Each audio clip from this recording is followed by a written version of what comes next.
Sabia que a história da extração do petróleo começou no século XIX e tem dois países como protagonistas principais? Fez-se negócio nos Estados Unidos da América na segunda metade desse século, mas as linhas gerais com que se cose saíram da cabeça de um ministro venezuelano no início da década de 60 do século XX. Foi na Venezuela, foi com esse ministro que se desenhou a partilha dos lucros das grandes empresas globais, sobretudo norte-americanas, com os países onde está o petróleo. E foi lá que nasceu a OPEP. Porque hoje é domingo, espreitamos a revista do Expresso e lá encontramos a história contada por Miguel Prado, o admirável mundo negro do petróleo. Drill Baby Drill was my campaign, and when you add Venezuela and the United States together, we have 55% of the oil in the world. Viva! Está com o Expresso da Manhã. Eu sou o Paulo Baldaia.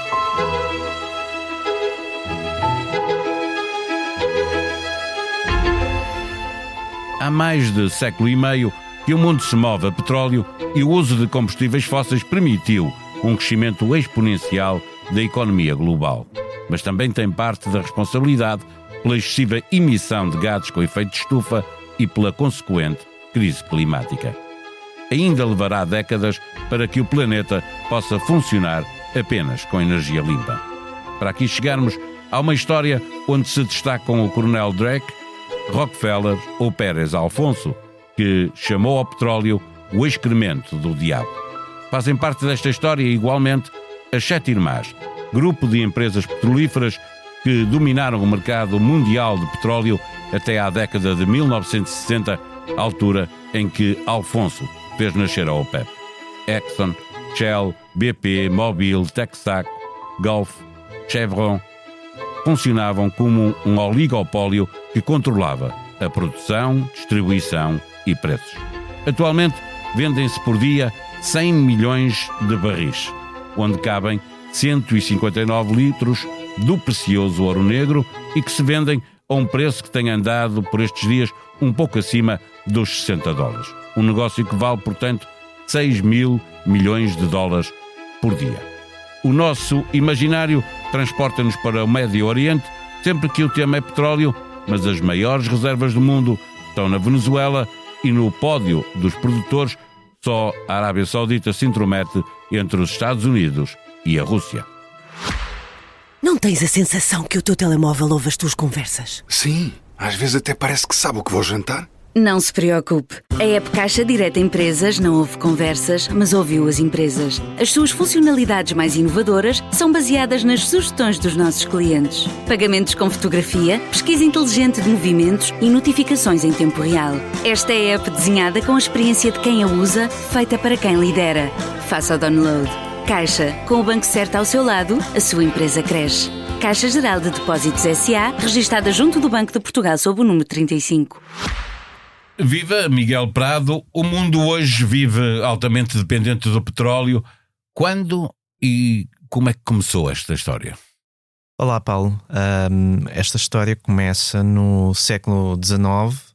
Na verdade, sendo rigorosos, o petróleo começa milhões de anos antes. Mas do ponto de vista comercial, como negócio, é uma indústria que começa em meados do século XIX, sendo importante localizá-la nos Estados Unidos, onde...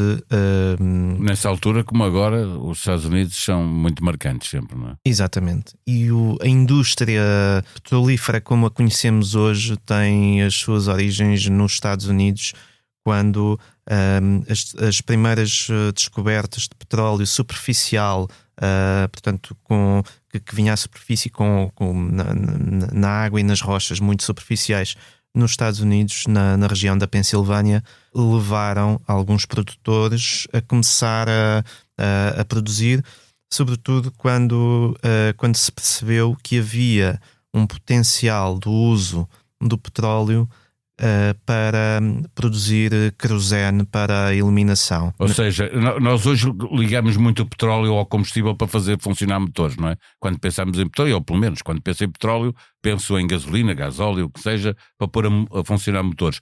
Quando ele apareceu e se tornou um negócio lucrativo, não estava longe de ser esse o destino dele, não é? Exato. Ele começa como um potencial, uma fonte de energia, uma fonte de iluminação para substituir a iluminação que então existia com outros produtos, e que permite melhorar a qualidade de vida das populações nas cidades que iam surgindo, quer para a iluminação particular dentro das casas, quer para a iluminação pública. Havia iluminação com gás obtido a partir do carvão, e depois, a dada altura, começa-se a perceber que existe essa função, essa oportunidade de usar o refinado, a querosene, enquanto refinado do petróleo, para a iluminação. Mais tarde, quando nos Estados Unidos surge o fabrico em série, em escala de automóveis, a história muda completamente. E aí o petróleo ganha ainda mais importância. No início da história, escreves tu na revista do Expresso, estão George Bissell e o Coronel Drake. Bissell é o empresário, e o Coronel Drake tem uma importância aqui porque é ele que vai à procura do petróleo, não é? Onde é que estão os poços de petróleo. Mas o nome que toda a gente reconhece como estando ligado à história do petróleo é claramente John Rockefeller. Aparece pouco depois deste negócio ter começado, e podemos dizer que é, a título individual, a personagem mais importante desta história. Que marca é que deixou Rockefeller no negócio? Rockefeller é uma personagem importantíssima porque transformou o petróleo em negócio, e num negócio com dimensão relevante à escala dos Estados Unidos, mas é importante também ir aos primórdios dessa exploração comercial com uma pequena empresa petrolífera que nasceu na região da Pensilvânia, com as primeiras descobertas de petróleo, e com esse coronel que não era coronel, na verdade. O Sr. Drake nasceu de um encontro fortuito num hotel de uma das localidades próximas das descobertas, e estava metido noutro tipo de negócios, mas para convencer as populações locais da credibilidade daquela figura, o empresário, portanto George Bissell, decidiu, e as outras pessoas que passaram a trabalhar com ele e que o mandataram, que o contrataram para ir ao terreno, apresentaram-no perante as populações locais como coronel. Dava mais força ao que ele dizia. Dava-lhe mais força, e a partir daí ele conseguiu projetar e criar um negócio e as primeiras explorações petrolíferas nos Estados Unidos, mas efetivamente Rockefeller consegue dar a escala e a dimensão que tornou o petróleo um mega negócio. Rockefeller cria ainda no século XIX a Standard Oil. A Standard Oil é uma empresa importante porque fazia a compra de petróleo que era produzido por múltiplos pequenos produtores, extratores, no caso, não é? para depois fazer a refinação. O que é que acontece?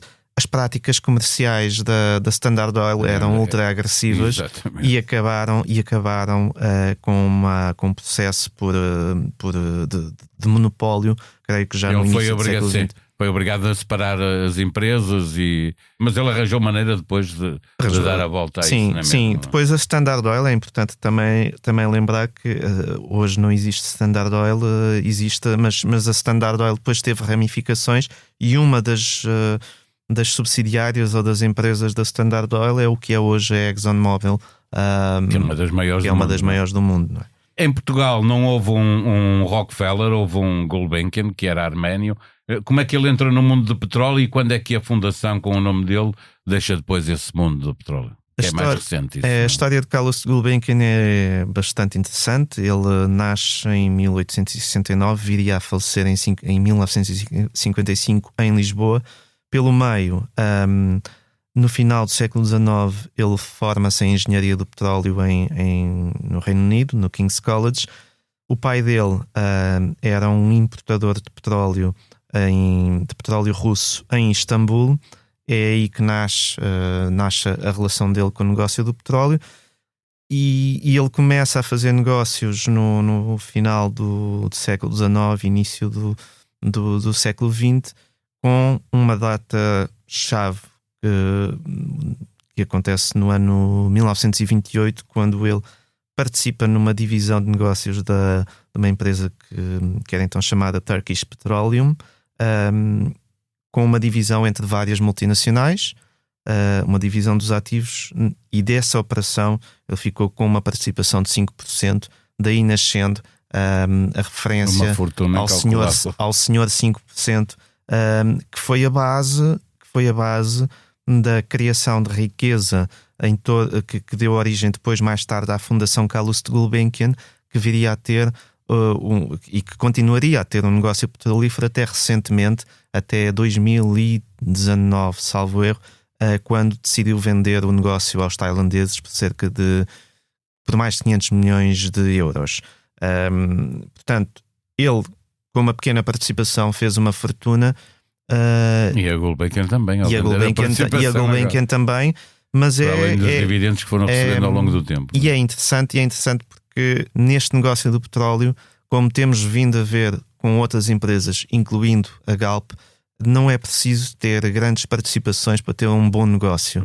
A Galp tem um grande negócio no Brasil com uma pequena participação. Exato. 10% só. Sim, e várias pequenas participações em vários blocos petrolíferos, mas que é o suficiente para gerar, para não criar demasiado risco num só projeto. Portanto, quando diversificas a tua carteira de investimentos, tu podes ganhas menos de cada lado, mas também quando perdes menos. Exatamente, quando se encontra um poço seco e a Galp já encontrou vários poços secos em várias regiões, o impacto não é tão elevado. Nós estávamos a falar de Gulbenkian, já tínhamos falado de Rockefeller, referências individuais nesta história. Ela não pode ser contada sem falar das 7 irmãs. Quem são elas e porquê é que se tornaram tão importantes?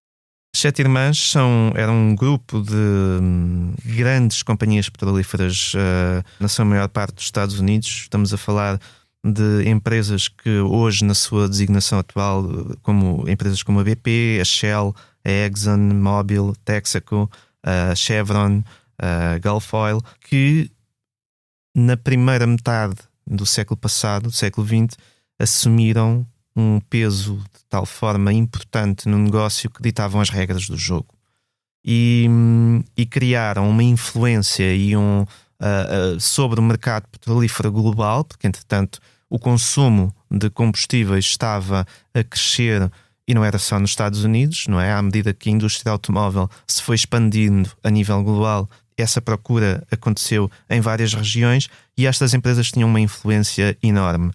Essa influência viria a ser quebrada já na década de 60 com a criação da OPEP, não sem antes um italiano que esteve na fundação da Eni ter cunhado essa expressão das 7 irmãs pelo monopólio ou pelo cartel que criaram. Que montaram e que não deixavam entrar outros. Esse era o problema da Eni, não é? Exato. Não poder lá estar. Vamos em crescendo, como convém em filmes de vilões e heróis. Estavas a falar agora da OPEP. Nós temos ouvido falar por estes dias da Venezuela. A história da Venezuela no petróleo é bem mais antiga, coisa de lá de trás. Ajudou a que muita coisa mudasse por causa de decisões que foram tomadas na Venezuela. Partilha de lucros e OPEP. Que papel é que coube à Venezuela nestas duas questões? As pessoas podem normalmente associar o petróleo ao Médio Oriente e aos Estados Unidos, que são efetivamente grandes atores. A Venezuela é também um grande ator, embora esteja hoje fora do top 10 de maiores produtores, mas é o país que tem as maiores reservas. A Venezuela joga um papel importante na história do petróleo por coisas como uma lei do petróleo de 1943 que estipulava uma partilha de produção em que metade dos lucros do negócio do petróleo ficavam para o Estado. No país, não é? Porque essas empresas eram empresas estrangeiras e ficavam com os lucros quase todos em todo o lado onde atuavam. Exato. E essa legislação criou um precedente e inspirou legislações similares noutros países. Não foi só por isso, foi também porque, na verdade, foi em 1960 que o então Ministro dos Petróleos da Venezuela, Juan Pérez Alfonso, teve a ideia de criar em Bagdá, numa reunião com responsáveis e representantes do Iraque, do Irão, da Arábia Saudita e do Kuwait, a OPEP. E teve essa ideia, curiosamente, nasceu a partir de um período em que ele esteve exilado nos Estados Unidos e percebeu como é que funcionava a regulação das receitas e do negócio petrolífero nos Estados Unidos e como seria possível criar um bloco que fizesse frente ao poderio da indústria petrolífera norte-americana. Estás a falar dos Estados Unidos, que são o maior produtor, são também o maior consumidor, e importa aqui lembrar que muitas vezes está do lado contrário da OPEP, porque os Estados Unidos, sendo um grande consumidor, quer preços baixos, os produtores querem preços altos, não é? E, portanto, aqui muitas vezes eles estão em desacordo. Sim, é verdade. E também há que fazer ressalva que os Estados Unidos também querem um preço que seja minimamente equilibrado para rentabilizar os seus próprios projetos. Os Estados Unidos têm, e descobriram há uns anos, as famosas reservas de gás de xisto, que têm desafios do ponto de vista ambiental importantes. Hoje, com Trump no governo, isso não conta. Pois, mas efetivamente os Estados Unidos precisam ter recursos acessíveis para dinamizar a sua indústria e criar uma economia pujante. Ao mesmo tempo, a OPEP tem uma posição em termos de reservas e de capacidade de produção de petróleo bastante relevante, que lhes permite funcionar como um cartel e fazer subir ou descer os níveis de produção em função do controle de preços que lhes interessa. Não há nem nunca houve petróleo no Beato, mas todos nós já ouvimos essa frase, há petróleo no Beato, mas não faltam locais onde se tentou explorar a extração de petróleo em Portugal. A história dessa exploração no país começa, aliás, antes desta história que estamos a contar. Onde e quando é que começou e que outros momentos foram marcantes na história caseira deste ouro negro em Portugal? Há um momento que é apontado como um momento fundador, um primeiro momento importante, que é quando, em 1843, se inicia uma concessão de asfalto, de uma mina de asfalto no concelho de Alcobaça, numa mina muito próximo do mar, e que foi produzindo até 1862 com algumas interrupções, porque não era rentável. Esse é um primeiro projeto, não era petróleo como conhecemos hoje, mas era um indício e uma fase inicial. Depois, já no século XX, há um outro momento importante.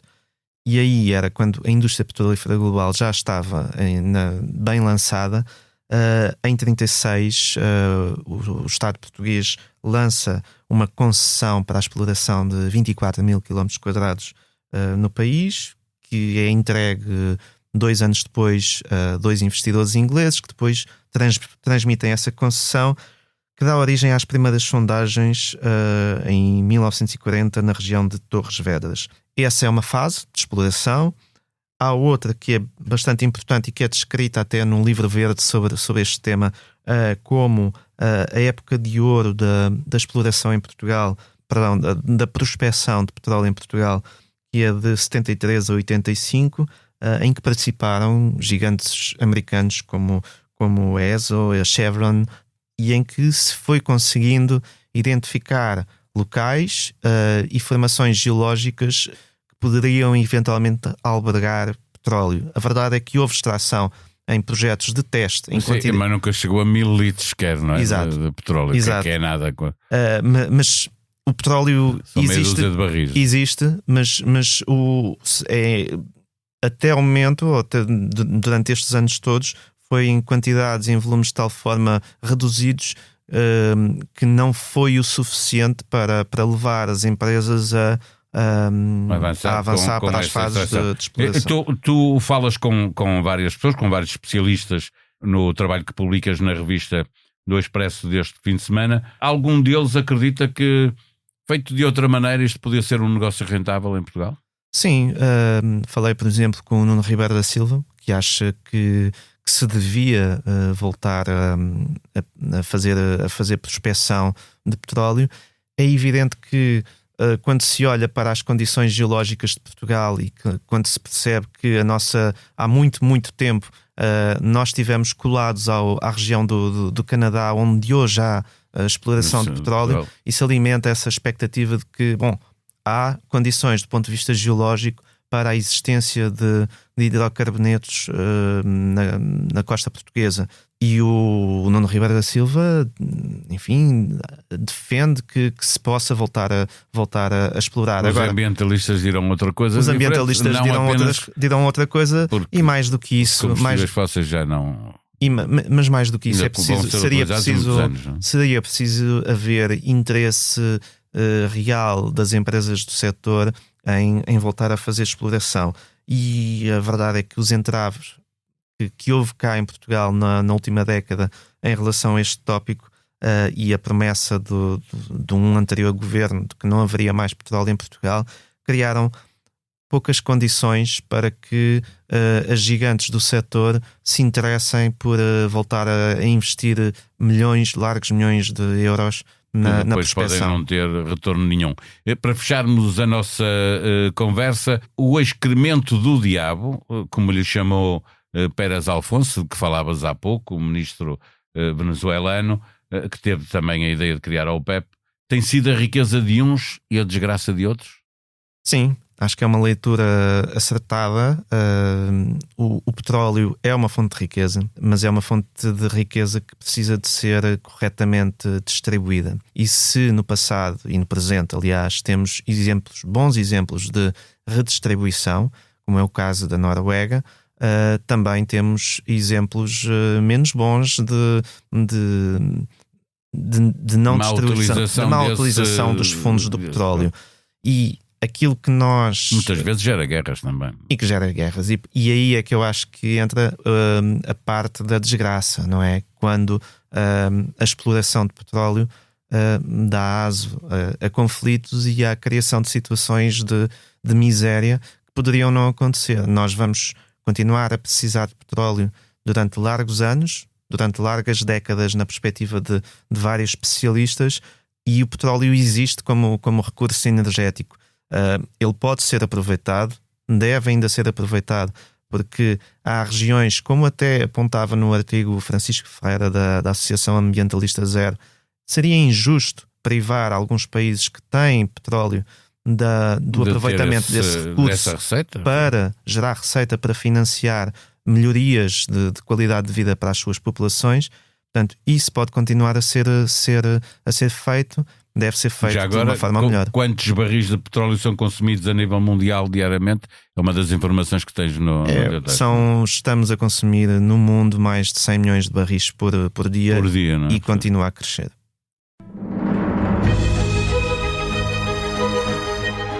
Está a chegar a terceira edição do Expresso Podfest, é já depois de amanhã, terça-feira, 27 de janeiro, no auditório da Universidade Nova de Lisboa. Ao longo do dia, o público poderá assistir a gravações ao vivo de podcasts de referência do Expresso, participar em conversas exclusivas e acompanhar debates que ajudam a antecipar os temas que vão marcar 2026. O Expresso Podfest reforça assim a proximidade entre autores e ouvintes, afirmando o compromisso do Expresso com a inovação editorial e a qualidade dos conteúdos em áudio. A entrada é livre, mas é necessário inscrever-se em podfest@expresso.pt. Nós vamos lá estar a partir das 14h.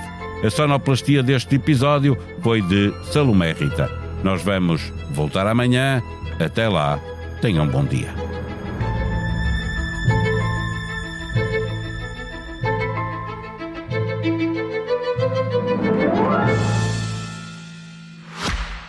Não tens a sensação que o teu telemóvel ouve as tuas conversas? Sim, às vezes até parece que sabe o que vou jantar. Não se preocupe. A app Caixa Direta Empresas não ouve conversas, mas ouviu as empresas. As suas funcionalidades mais inovadoras são baseadas nas sugestões dos nossos clientes. Pagamentos com fotografia, pesquisa inteligente de movimentos e notificações em tempo real. Esta é a app desenhada com a experiência de quem a usa, feita para quem lidera. Faça o download. Caixa, com o banco certo ao seu lado, a sua empresa cresce. Caixa Geral de Depósitos S.A., registada junto do Banco de Portugal sob o número 35.